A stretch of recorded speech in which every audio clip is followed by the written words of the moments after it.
Good morning. Happy Monday. I am pretty excited about this journaling session because, well, I'm just all about serving others anyways, and like something that really fuels my soul is being able to give back to other people.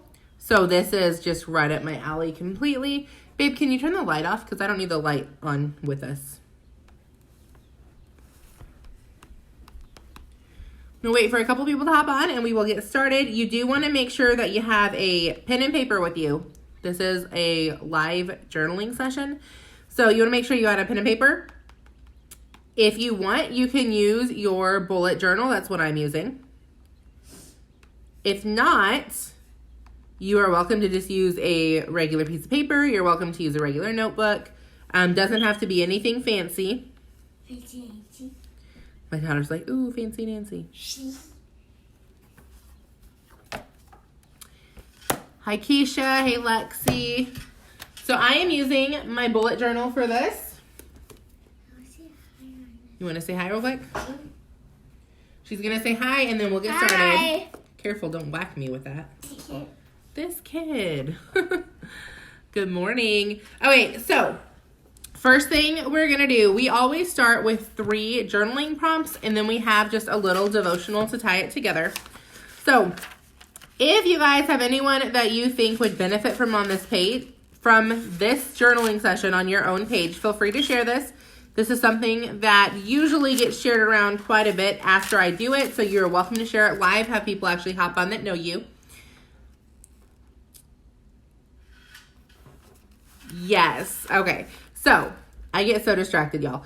So we do 3 journaling prompts, and then we put in a little devotional to tie it all together. So if you have been on my journaling sessions before, drop me down a heart in the comments. I just want to see who's been here. It doesn't matter if you're watching the live or watching the replay. Just let me know if you've been on before. If you are brand new to this, maybe you are wanting to get into journaling. Maybe you accidentally clicked on this not knowing what the heck it was, and you decided to stick around and see what the crazy lady was talking about. Go ahead and drop me down newbie in the comments. I'm always curious who's on the journaling sessions for the very first time, because I know the first time I got on one, I was pretty overwhelmed, didn't really know what I was doing. So we do make this very step-by-step, very basic. It is something that literally you never had to journal a day in your life, and you'll know how to follow along with this. I've already done my cleaning stuff. All right, go start your bath. And it was short one and it wasn't one. Yep. She's got her little routine she does every morning. So as soon as she gets up, she does her responsibilities, which is cleaning the bedroom, the office, and the living room, which we try to keep it clean daily. So it really is like a 5-minute job if she actually does it. Then she takes herself a bath, and then she gets herself breakfast, which we meal prep. So it's all in a container. She just has to get it out, put in the microwave, eat it. And then we have our devotions together in about an hour after she gets up. So she's ready to get in the bath, and she can't take her shirt off by herself randomly. So she'll be standing right here, hopefully where y'all can't see her. And I'm like going to be taking her shirt off in a minute. So first thing I want y'all to do is think of a time where somebody encouraged you. This could have been something monetary. It could have been something they did for you. It could have been some words of kindness. Whatever it was, write about it. Like, write exactly what happened. And then write about how it made you feel. So, making noises, trying to get her clothes off. If you want to share, feel free to share down in the comments. If you don't want to share, that's okay. Now, I do have a quick question. How many of y'all have ever heard of the 5 love languages? Drop me a 1 down in the comments if you ever heard of that book by,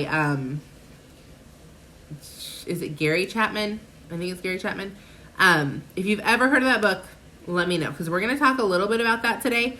My Sunday school teacher just started a series using that book yesterday, and I think, not 100%, I think I'm going to take that book and do like a book study with you guys. Not 100% if it's something you would actually tune into and watch, drop me a 2. And I don't know if I'm doing it for sure. I'm kind of getting feedback from it. But when we talk about encouraging other people, sometimes the way that we choose to encourage people is a telltale sign that that's our primary love language. Like for a long time, Gary Chapman, awesome. All right, let me take your shirt off. Okay. Scoot back. You don't want no one seeing you. Okay. For a long time, I only showed people that I loved them by buying them things because my primary love language just happened to be gifts. So, and that's not a bad thing. But you want to be mindful when you're showing people, when you're encouraging people, that they don't all receive love the way you do. So the more you know about somebody, you can kind of tell, and we'll talk about this in a minute, so you can kind of tell like what is some of their love languages. So if you've never read the book, I would highly suggest you getting the book or the audio or whatever and just reading it so you kind of understand what your love language is, what your spouse's is, and then what your close people around you are. Mine actually is not gifts anymore. It used to be. Mine is gifts if it's people that are like not living near me. But if it's people that live near me, like my husband, gifts don't speak love to me. So it's weird. Like mine kind of change. But I've heard that that's normal too. So think of a time somebody encouraged you, write about it, and then write how it made you feel. No, ma'am. Anything to get on camera, y'all, I swear. Like, she's not even dressed, she's trying to walk back here. The one that I wrote about, because I did this, I always do these sessions before I roll them out to you guys to work the kinks out. The one that stuck out to me, and there's been a lot. Like, people have been good to me my whole life. We grew up super, super poor. So I can think of so many times where people from the church would step in and like help our family. But I remember one time in college, I had just gotten a really good job. Good, meaning I was making like $12 an hour. So not really good, but for a college student, it was good. And I was excited because most of my jobs were minimum wage, not making that much money. And so I remember I went to Walmart. I had a list of things I needed to get, and I could actually afford them. I had money on my card. No, Glory. Get a hair tie. I had money on my card, and I went through to pay for it, and my card was declined. I was mortified because I was never that person that, like, thought, you know, I always knew my bank account to a cent. So I was never that person that went and got it declined because I didn't have enough money because I always knew what I had before I ever put anything on the belt. Come here, stand. I'm going to put her hair up real quick. Y'all, this is real life right here. All right, scoot back. Your pants are on wrong side out, kid. Sorry, I'm not gonna wear pants today. I don't want. Stop, leave it, kid. I don't want pajamas. All right, give it back. I want dress day. So my card was declined. I didn't know why. I was mortified. Now, come to find out, like I found out why later. It was one of those, like they thought someone had tried to use my card earlier that day, so they put a freeze on it, and you know, like it just happens sometimes. It's not a big deal. So everything got fixed. But the girl behind me, her name was Jessica Mulligan. Most of y'all like that watch this know her because we all went to college together. She was like, oh, I'll just pay for it. It was like $72. It was just under 80, so 70 to 80 bucks. So at the time, that was like an astronomical amount of money to me. Now, for her to just say, oh, I'll pay for it, I was like, I will pay you back. I'm so sorry. Like, I was embarrassed. And she's like, no, like, it's fine. It's $70. I'll pay for it. Like, don't worry about it. And I just remember being so overwhelmed with gratitude leaving. I was like, she just basically handed me like $100, which was the world to me. Because remember, I grew up super, super poor. So I equated money with someone really loves you because they're giving you money out of their pocket. And I equated money because nobody had money.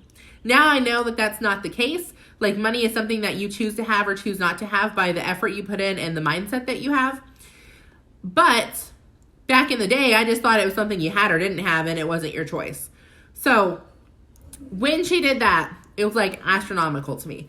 So that was what I wrote about. Now, the second thing I want you to write is think of a time where you encouraged somebody else. This doesn't have to be monetary. It can, if that's what you can think of.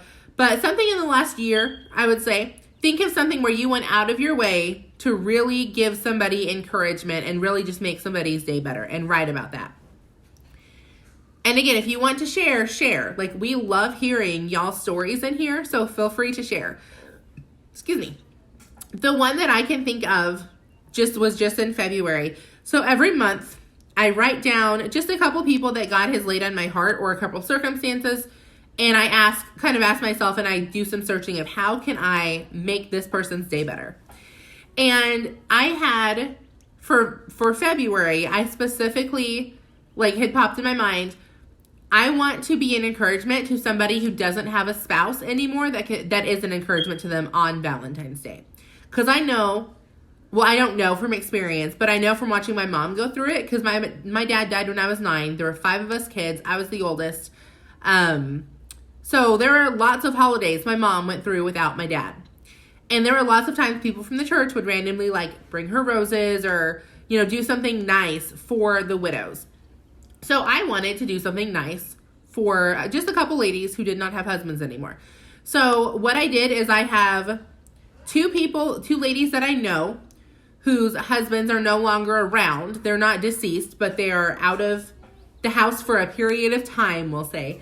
And so I just sent them each. I ordered on Amazon, had it delivered. Supposed to be on Valentine's Day. I think one of them got it after Valentine's Day, but that's okay. Just like a little bear and some chocolate. And then my mother-in-law was the third person because she lost her husband the beginning of January. So I knew that would be like a fresh thing in her mind. So we sent her something. So that was something that I did to be an encouragement to them. It cost me, I think, $75 total for all 3 of them. So it wasn't like an astronomical amount.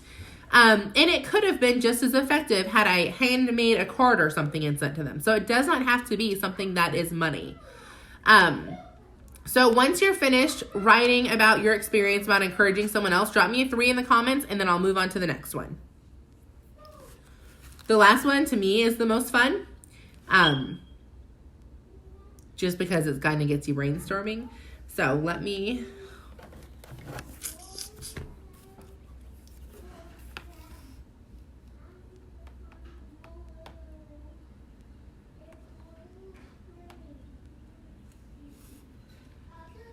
Okay, I season 3 is popping up, so I think that we are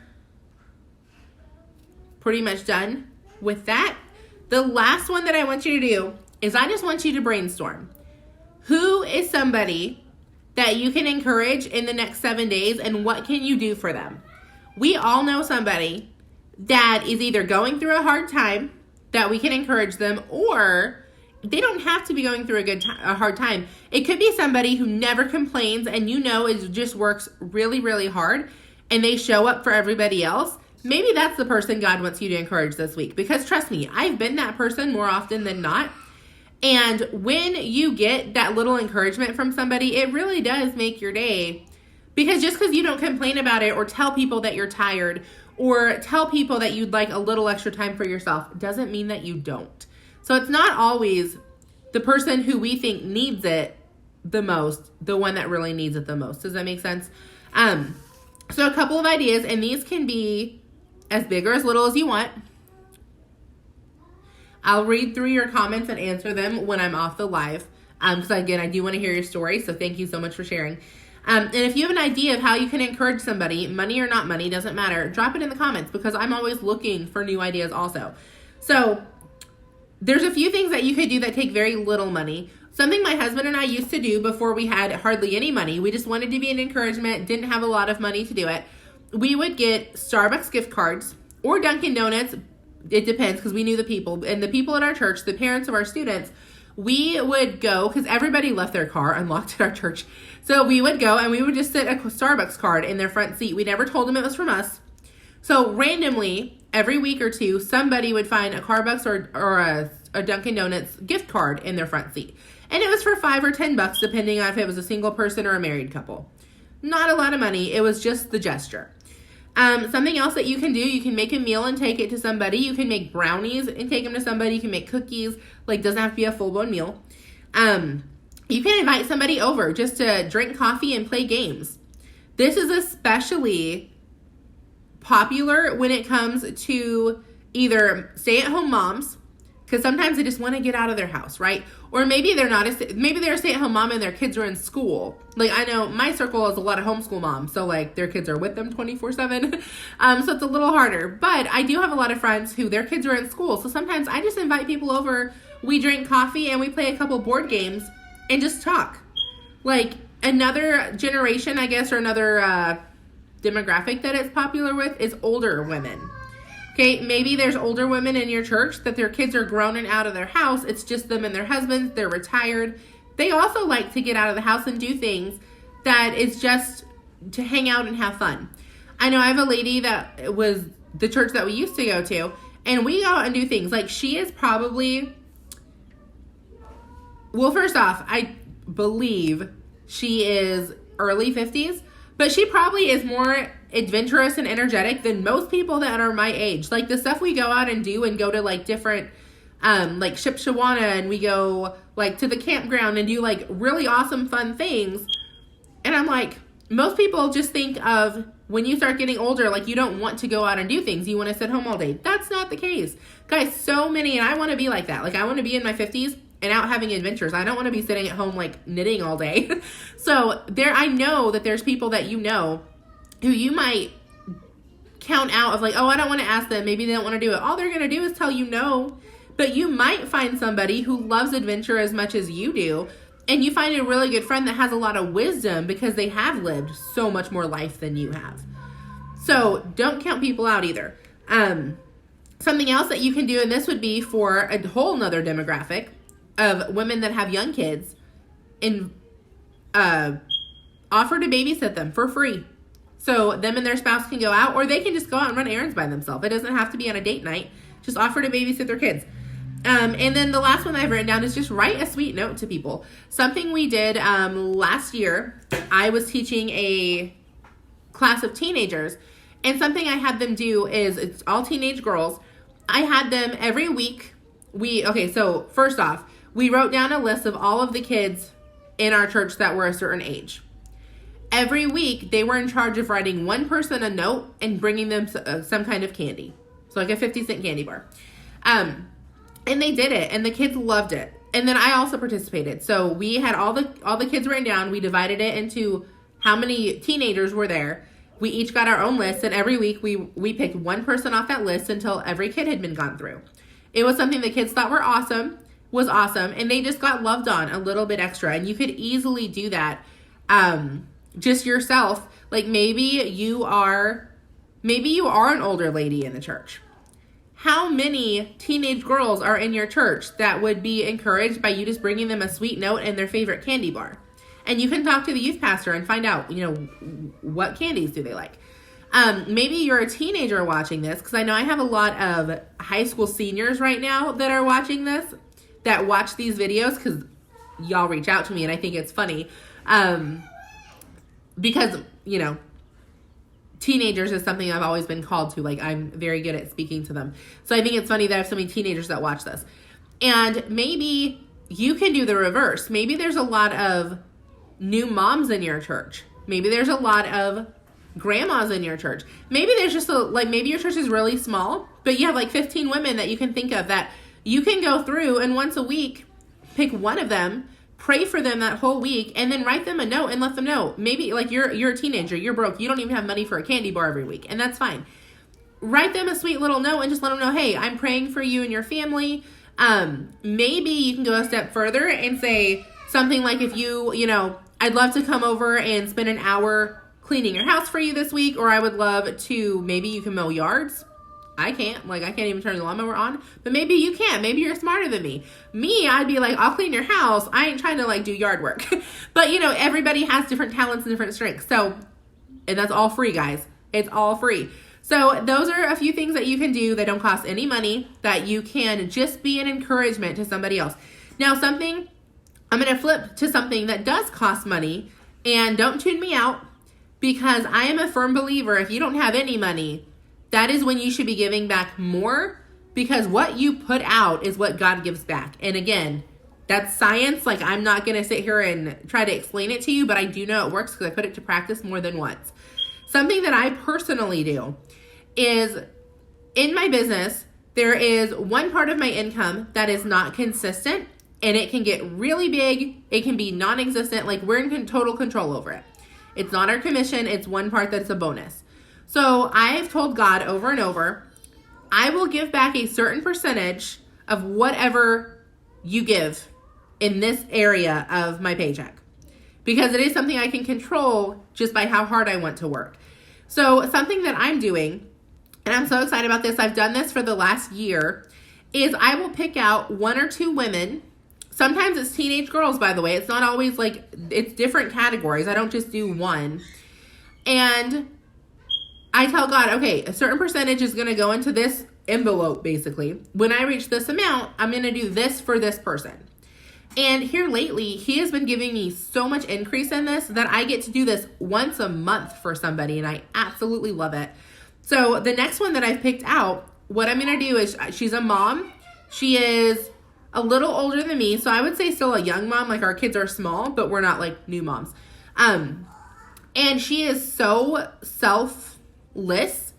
I almost said selfish. I was like, that's not right. She's so selfless. She does so much for other people. She doesn't ever complain. I feel like she probably burns her candle at both ends all the time. So I already know I want to give back to her. So what I'm going to do is I'm going to have her husband watch her kids. We're going to pick a day that works for everybody. If all else fails, I will, what do you call it? Yep, you can get out. I will volunteer my own husband to watch her kids with Glory. You know, we'll figure it out. I don't know, but her kids won't be coming because she's a stay-at-home mom. So it's something that for her, something that I know would fill her cup is getting out without the kids and having a girls' day, because we've talked about certain things before. So I'm going to take her out to get her nails done, manicure, pedicure, Starbucks, maybe go over and get a massage. I haven't, because I don't know a good place in my area, so I'm not 100% on that yet. I've got to do some research. And then we're going to go do some shopping. She's real into fashion. Like, she is just a very, like, by her clothes and her hair, like, she's always just, she looks very cute all the time. Where me, I'm like, gonna throw a hoodie on today and probably some sneakers. Like, I'm not one to be real fashionable. But she is, so that's something she would enjoy. Now, I have another lady that's on a list for either next month or June, or so May or June, because this one's on the list for April, because March is booked up already, that she would not like that. She is a working mom. Her kids go to school. She doesn't like being away from them extra time that she doesn't have to be. She's purging her closet. She's not wanting extra clothes. So it wouldn't speak the same love language to the different people. Does that make sense? Like, you want to know a little bit about the person you're doing it for because you want it to actually speak love into them. So super, super simple. And I'm going to tie it all together real quick because we've gone a little longer than I wanted to, but I'm just like, I'm so passionate about this. I absolutely love doing this. So first thing is write down a time that somebody's encouraged you. Write down what happened. Write down how it made you feel. Second thing is write down a time where you have encouraged somebody else. Again, what happened? How did it make you feel? Third thing is write down a person that you can encourage in the next 7 days and some ideas that you can do to encourage them. Now, I just told you once a month I take someone out and I basically just shower them with love, and I love it. And it's 100% from God because this is money that He's given me specifically for this. If I took and used it on something else, I would literally be stealing from Him because I did make this commitment. So it's a love gift from God. It's not from me, but He's able to use me to do it because I'm open. Now, so the other 3 weeks, obviously I'm not doing this once a week. We don't make that much money yet. Now, my goal is to be able to do this once a week, and I would absolutely love it. Right now, we're at once a month. Sometimes once every 6 weeks. It really just depends. So what I'm doing now is the other 3 weeks, I'm not just saying, oh, well, I don't have money to take someone out, so I'm not doing anything. Once a week, even if it's sending a note to somebody or sending a voice message on Facebook, I try to do something tangible, not on Facebook, but every once in a while it is a Facebook message. Just saying, hey, I prayed for you, just wanted to let you know, thinking about you this week. Like something at least once a week, because you don't want to wait until you have that big thing to do and that be the only time that you're nice to somebody.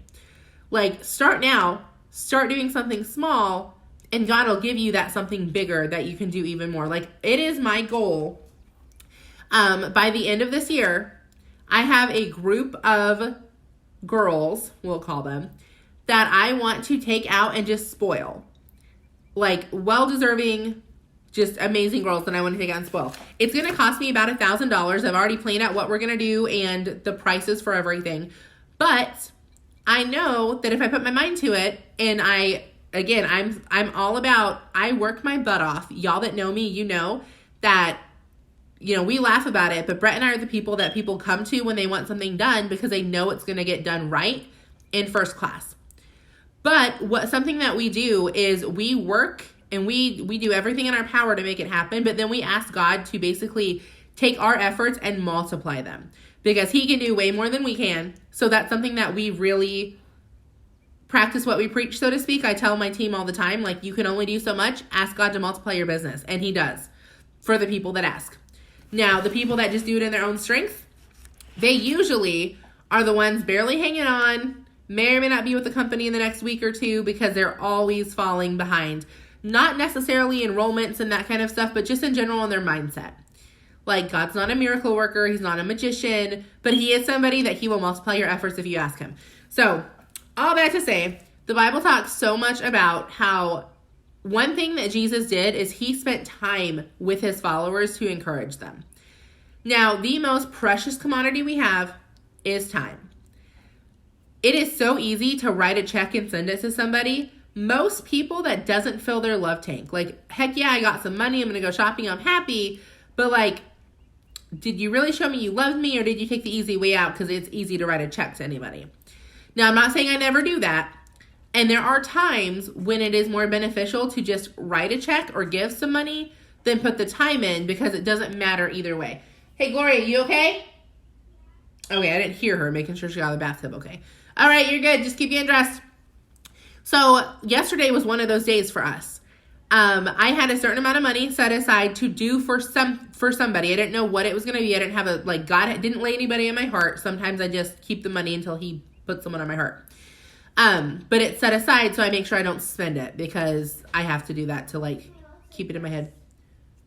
Whatever you want, kiddo.